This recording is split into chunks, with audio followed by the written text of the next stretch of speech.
I think our head of the intelligence community, Jim Clapper, has acknowledged that I think they underestimated what had been taking place in Syria. Essentially what happened with ISIL was that you had Al-Qaeda in Iraq, which was a vicious group, but our Marines were able to quash with the help of Sunni tribes.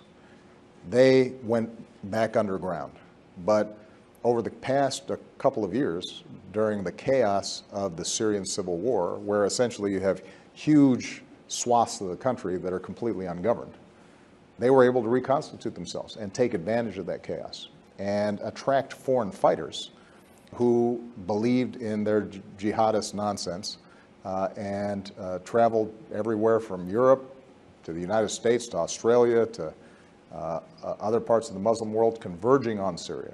And so this became ground zero for jihadists around the world. And they've been very savvy in terms of their social media.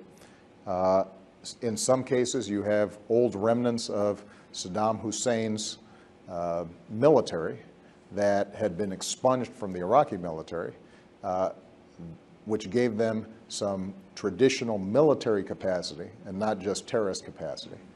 And this is one of the challenges that we're going to have generally, is where you've got states that are failing or in the midst of civil war, these kinds of organizations thrive.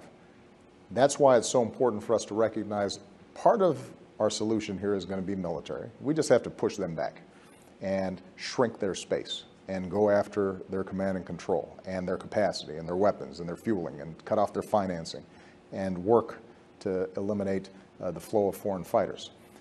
But what we also have to do is we have to come up with political solutions in Iraq and Syria in particular, but in the Middle East generally, that arise at an accommodation between Sunni and Shia populations that right now are the biggest cause of conflict, not just in the Middle East, but in the world.